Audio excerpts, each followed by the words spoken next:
Hello guys, welcome to my channel oh my dish. আজকে আপনাদের জন্য নিয়ে আসলাম অসাধারণ চালকুমড়া দিয়ে চিংড়ি রান্নার রেসিপি।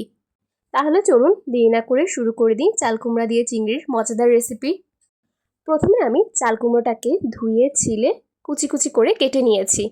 এবার একটি পাত্রে তেল দিয়ে নিলাম। তেল সামান্য গরম হলেই কোচানো পেঁয়াজগুলো দিয়ে দিলাম আর কেটে রাখা মরিচগুলো দিয়ে দিলাম। হালকা নাড়াচাড়া করব, যতক্ষণ না বাদামি রং হয়ে যায় ততক্ষণ এভাবেই নাড়তে হবে। অনেকেরই চাল কুমড়ো জিনিসটা পছন্দ না, কিন্তু একবার যদি এভাবে চিংড়ি দিয়ে কেউ করে খেয়ে দেখে, এক প্লেট ভাত নিমিষেই শেষ হয়ে যাবে। এবার আমি চিংড়িগুলো দিয়ে দিলাম। চিংড়িগুলো ভেজে নিতে হবে লাল লাল করে পেঁয়াজ মরিচের সাথে। এরপর চিংড়িগুলো ভাজা হয়ে গেলে এতে রসুন বাটা, আদা বাটা, স্বাদমতো লবণ দিয়ে দিলাম। এরপর হলুদ গুঁড়ো, মরিচ গুঁড়ো, তারপর ধনিয়া গুঁড়ো, আর সাথে সামান্য একটু পানি দিয়ে মশলাটা ভালো করে কষিয়ে নেব। প্রতিটা রান্নায় মশলা যত ভালো করে কষানো হবে রান্না ততই মজা হবে। তাই আমি মশলাটাকে ভালো করে কষানোর জন্য এবার ঢাকনা দিয়ে ঢেকে দিলাম। কিছুক্ষণ পর ঢাকনা খুলে দেখি মশলার উপর তেল উঠে এসেছে।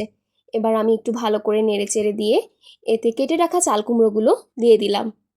এবার চাল কুমড়োটাকে ভালো করে নেড়ে দেব, যাতে প্রত্যেকটা মশলার সাথে চাল কুমড়োগুলো লেগে থাকে। এভাবেই ভালো করে নাড়া হয়ে গেলে আমি ঢাকনা দিয়ে ঢেকে রেখে দেব। এরপর ঢাকনা খুলে চাল কুমড়োগুলোকে আবার একটু ভালো করে নেড়ে দেব। সামান্য একটু পানি বের হয়েছে, দেখাই যাচ্ছে। ভালো করে নাড়া হয়ে গেলে আবার ঢাকনা দিয়ে ঢেকে দেব। কিছুক্ষণ পর ঢাকনা খুলে দেখি চাল কুমড়ো রান্না তো প্রায় শেষ। আবার ভালো করে নেড়ে দেব। এরপর একটি পাত্র নিয়ে সেখানে আমি চাল কুমড়ার চিংড়িগুলো সব তুলে পরিবেশন করে নেব।